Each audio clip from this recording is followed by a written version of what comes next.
魔王アストラルトリニティ。その通りだ。よく見ておけ。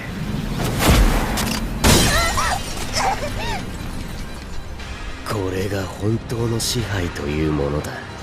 The Demon King concept is an idea present in various religions across the globe, but we all know anime has the innate ability to deconstruct ideas and present them in new and fresh ways, a fact which sees various representations of an evil demonic ruler strewn across the anime world. Today we are counting down on the top 10 anime where the main character is the Demon King. We will not add some popular anime like Overlord, Demon King Daimyo, and the Seven Deadly Sins, as well as Hataraku Mao-sama, and a couple others. Before we start, be sure to subscribe to our channel and press on the bell icon and set us all to be notified about our latest videos.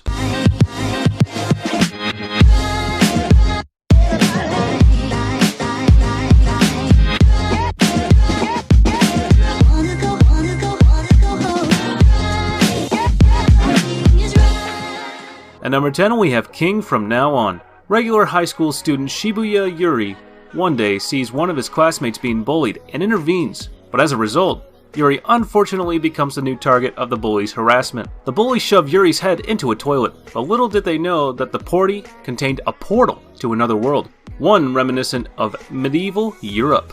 Because of his black hair and eyes, the people of that world tell Yuri that he is one of the line of world demons, putting him in line to be the next demon lord. Now tasked with gaining and maintaining peace in this new realm, Yuri must gain the trust of the demons and come to terms with what it means to be the Demon King. Yes, it is lengthy and probably a little cliche, but if you fall in love with the characters the way I did, then you'll wish it had gone on longer.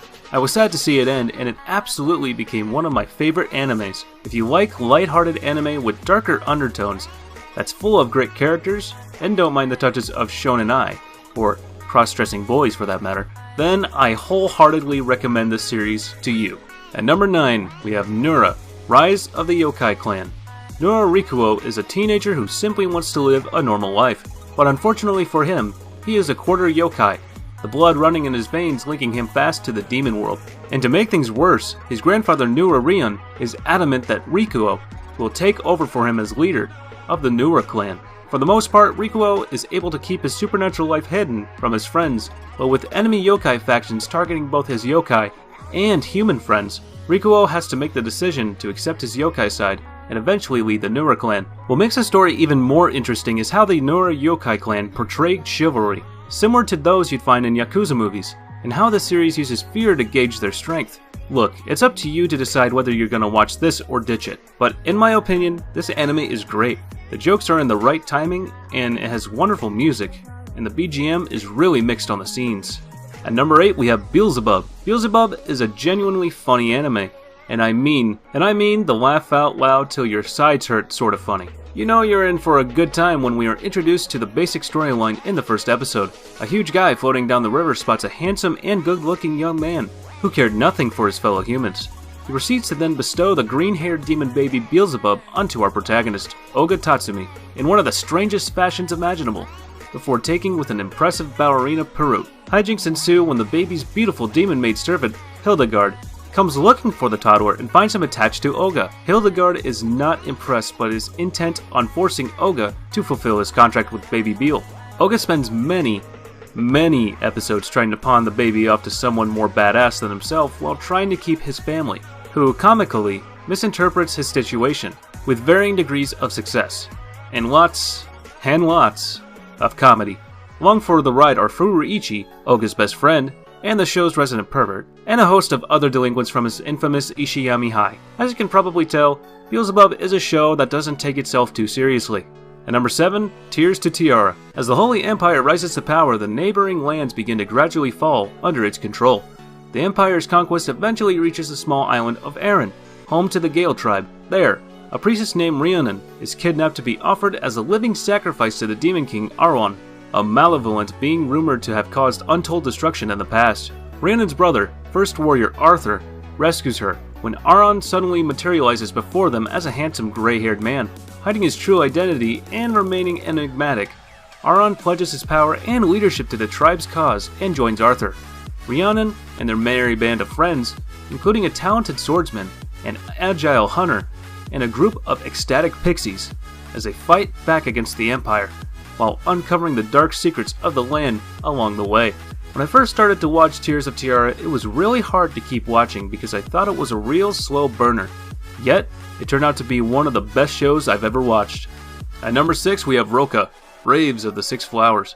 Adlet Meyer, one of the heroes who embark on the journey with the sole reason of defeating the demon god. His motive is none other than taking revenge to Tunru, one of the demon leaders.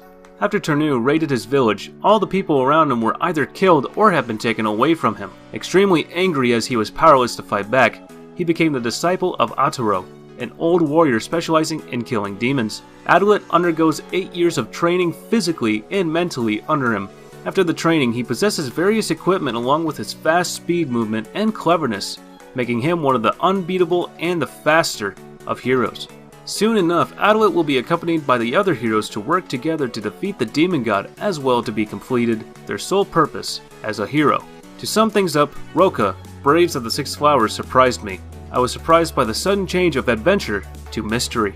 I was surprised by how much thought this show was given, the outward look of a typical shonen. I was surprised by how much I enjoyed the show.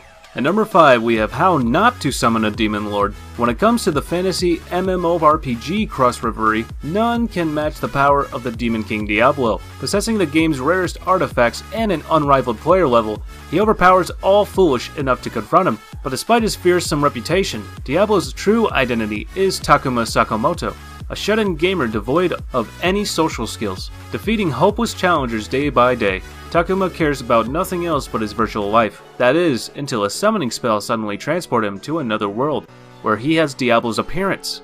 You will enjoy this pick. This is truly a very typical isekai anime series with an overpowered main character who is transported to another world as a demon lord. At number 4, we have Ao no Exorcist. This anime series depicts the concept of humans and demons who are two sides of the same coin, as are Asaya and Gehenna, their respective worlds. The only way to travel between the realms is by the means of possession, like in ghost stories.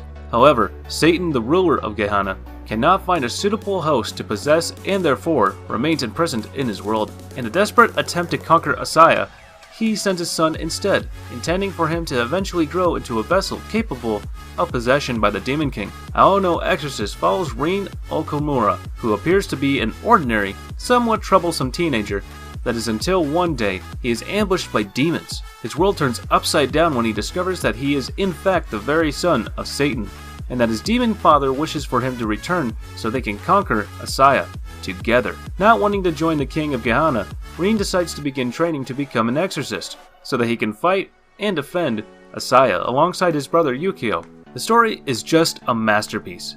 As I said, it is stereotyped, but it does not affect the fun of watching. You just watch and say, oh shit, that is awesome. At number 3, you have Ushio and Tora. The story of Ushio to Tora is generic, centered around Ushio, a teenager whose father plagues him with an ancient story of an ancestor impaling a demon with the legendary beast spear. Naturally, the protagonist refuses to believe such nonsense, but to his surprise, he encounters the very same impaled demon, releasing the spirits surrounding it. Ushio's friends being targeted by these, he is left with no other option than to retrieve the legendary spear, and with that, the demon itself. What will the consequences be for the young boy? Was it really worth it? The premise is interesting, making the viewer question what the consequences are for releasing the demon. This is done initially through events of episodic nature, introducing Ushio's life and his surroundings, whilst presenting the hardships dealing with the demon that goes by the name of Tora. There are some comedic elements present as well, which in some cases are amusing. The show is a good action series with some insane moments. There's always the hair-raising transformation Ushio goes through and occasional demon-like smile that makes the show what it is. Just some good old action. If you're willing to give it a couple episodes, I'd say this show won't betray you. At number 2, we have Beyond the Boundary. Irai Kuriyama is the sole survivor of a clan of spirit world warriors with the power to employ their blood as weapons. As such, Mirai is tasked with hunting down and killing Yomu, creatures said to be the manifestation of negative human emotions. The anime story starts when one day, while deep in thought on the school roof, Mirai comes across Akihito Kanbara, a rare half-breed of demon in a cute human boy form. In a panicked state, she plunges her blood saber into him only to realize that he's an immortal being. From then on, the two form an impromptu friendship that revolves around Mirai constantly trying to kill Akihito, in an effort to boost her own wavering confidence as a spirit world warrior. Eventually, Akihito also manages to convince her to join the literary club, which houses two other powerful spirit world warriors. As the group's bond strengthens, so does the tenacity of the demons around them. However, this anime show will soon turn into a fight for survival as the inevitable release of the most powerful demon approaches. And at number 1, we have The Gray Man. The story of The Gray Man revolves around Alan Walker, a young boy who enlists in the organization of exorcists with the purpose of eliminating the Akuma that roam the world with the Innocents, a gift, a weapon bestowed to serve the apostles of God, the exorcists. The Akuma are in fact mechanical weapons made by suffering living souls, as opposed to the regular definition of the term. These are controlled by the antagonist, the Millennium Earl, a twisted and dark joker, or clown if you may. It is the task of this organization to abolish and vanquish the Earl, the source of evil. The story starts out pretty good, but takes some time before it kicks into overdrive, so be prepared. I found myself liking the series, but for the first 40 episodes or so, it felt pretty mediocre. After that point, the story starts to flesh out and go into some pretty unexpected directions. Well, that concludes it for today's list. Thank you all for joining us today. Be sure to leave a comment down below, and if we missed anything, or any anime that you believe deserves to be on this list, then go ahead and write it down. I'd love to talk about it, as I am always reading your comments. Also, if you'd like to support me, consider becoming a Patreon. It really helps me out a lot. And as always, don't forget to like, share, and definitely don't forget to subscribe. See you in the next one.